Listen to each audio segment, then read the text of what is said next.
guys, welcome back to my channel, Biglana Vlogs. By the way, I'm here, Shaina again. Andito naman ako para magbigay ng tips and tricks regarding sa unit natin na Nova 7i. Di bali, dati yung may tip and tricks ko is si Huawei Y7A. Ngayon naman is si Nova 7i. Ito yung phone na ginagamit ko lagi, guys. Ayan, di bali may mga shortcut keys, may mga ano kasi siya na pwede natin gamitin. Especially for those people na hindi pa marunong gumamit ng Huawei brand or Huawei unit. We have the Nova 7i for now. Tip and tricks naman tayo, guys. Ayan, di bali pakita ko sa inyo kung paano gumagana yung mga gestures ni Huawei Nova 7i. Ayan, guys. Di bali ito si Nova 7i. Ayan. Ayan, pakita ko lang sa inyo. Ayan. Ayan, guys, si Nova 7i. Kagandahan nitong Nova 7i natin is downloadable pa ng mga application. No worries kayo, guys, kasi regarding to application naman, tignan nyo, ito yung mismong phone ko, actual phone ko to. Ito yung ginagamit ko usually pag nagba-vlog. Nakapag-download ako ng mga application dito. Ayan, pakita ko pa rin. Pahapyaw lang, guys, bago natin simulan yung tricks ni Nova 7i. Ayan. First of all, ayan, kapag mag-ano tayo ng Nova 7i, may mga hand gesture siya na pwede natin gamitin. Halimbawa, gusto mo ng shortcut, scroll mo lang to. Ayan, scroll natin siya and then scroll. Ayan, lalabas yung navigation dito sana. Yung shortcut keys, pwede tayo magdagdag dito ng apps na gusto natin. Ayun. Pipili lang tayo ng application na gusto natin na ilagay. Yung usually natin na ginagamit, pwede natin ilagay dito sa side para at least mas madali ang paghanap. Drag and drop lang. Ayan, pwede nyo siyang ayan, pwede itap nyo lang pala siya. Ayan, tap nyo lang siya. And then, pwede nyo na siyang ilagay dito sa navigation or shortcut ni Huawei. Ayan, pwede natin siyang ilagay.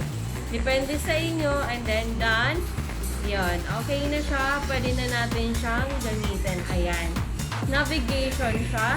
And then, we have the, tawag niyan, dito naman sa taas, ipakita ko lang sa inyo, ayan. Ito yung, di ba, phone ko kasi itong ginagamit natin na pang demo.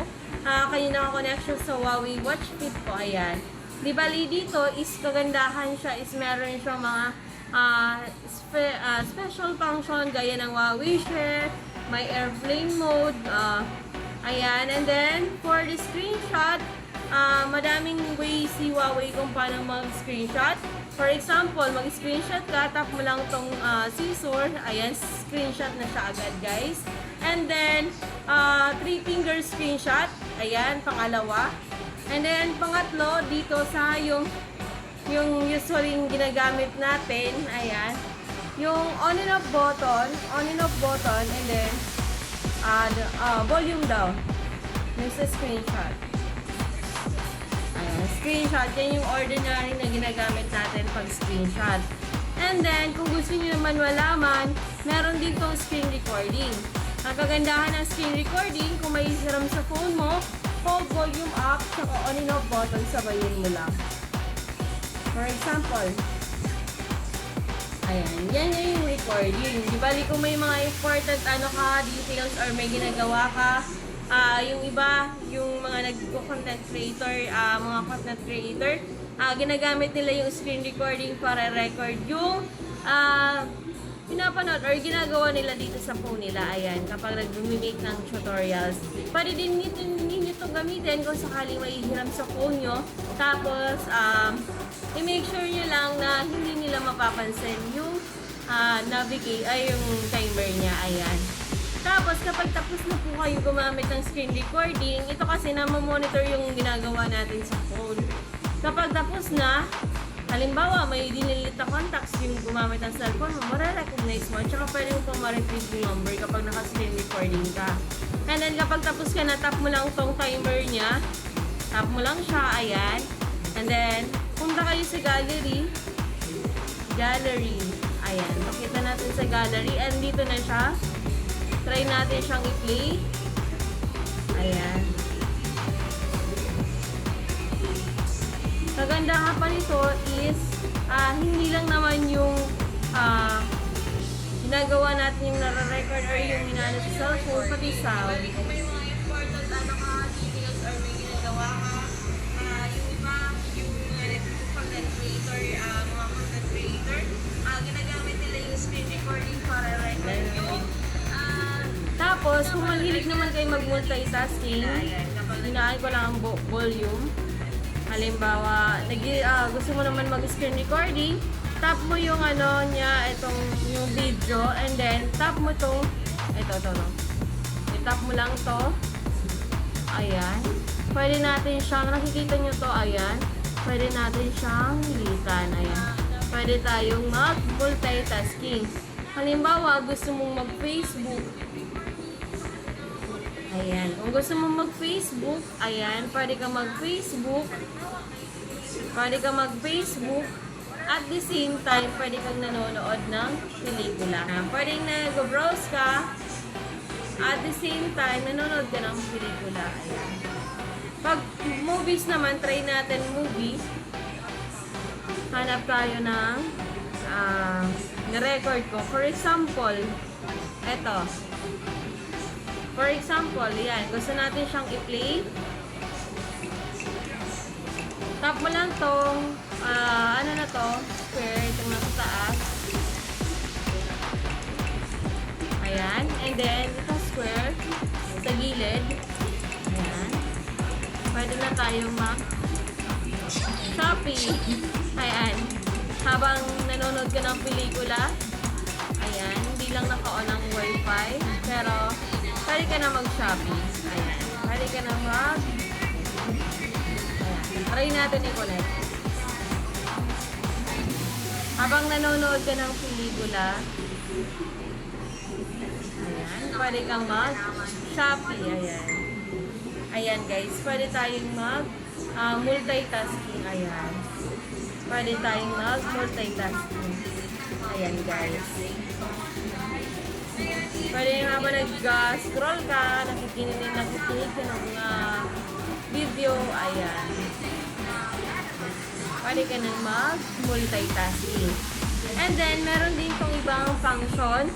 Pupunta lang kayo dito sa setting. Punta kayo sa setting. Ayan. And then, punta kayo sa gestures. Dito tayo sa accessibility features. Ayan. Punta lang kayo dito sa shortcut and gestures. Ayan. Ultra snapshot kung camera. Ayan. I-set up nyo na lang siya guys. And then, we have this, yun nga, 3-finger screenshot. Ayan. And then, we have the awake the screen. Ayan. I-ano mo lang siya. Bubuhatin mo lang siya. Pwede naman natin siyang automatic na pag binuhat, unlock na agad yung ano niya. Or makikita na natin mismo yung display niya. Ayan. Mute, ringtone, and reduce. Ayan. Pwede mo naman, halimbawa, may tumatawag sa inyo, ayaw niyong magpa-istorbo. I-flip mo lang yung phone mo, automatic na siya mag-reduce ng sound or mag-silent na siya. And then, dito, balik tayo dito sa may menu niya. Ayan, sa taas, yung scroll down. Meron siyang eye comfort. Ayan yung eye comfort. Kung mapapansin nyo, nag-iba yung kulay niya.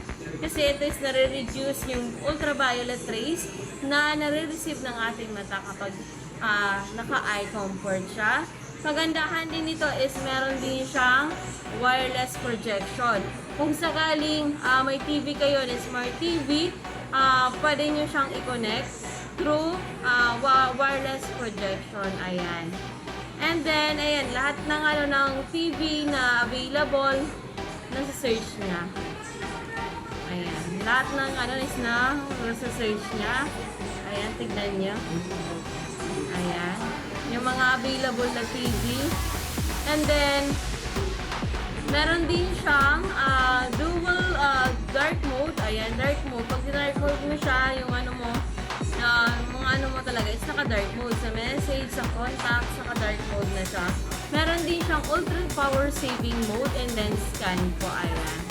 Di bali, madami pa kayong may enjoy. Tap mo lang itong itong pencil. Ayan. Pwede mong dagdagan ng ibang function gaya ng navigation dock. Ayan, yung para yung shortcut is madali mo siyang makuha. And then we have the ebook mode. Ang ebook mode, ganito yan itsura niya. Naka-black and white na siya.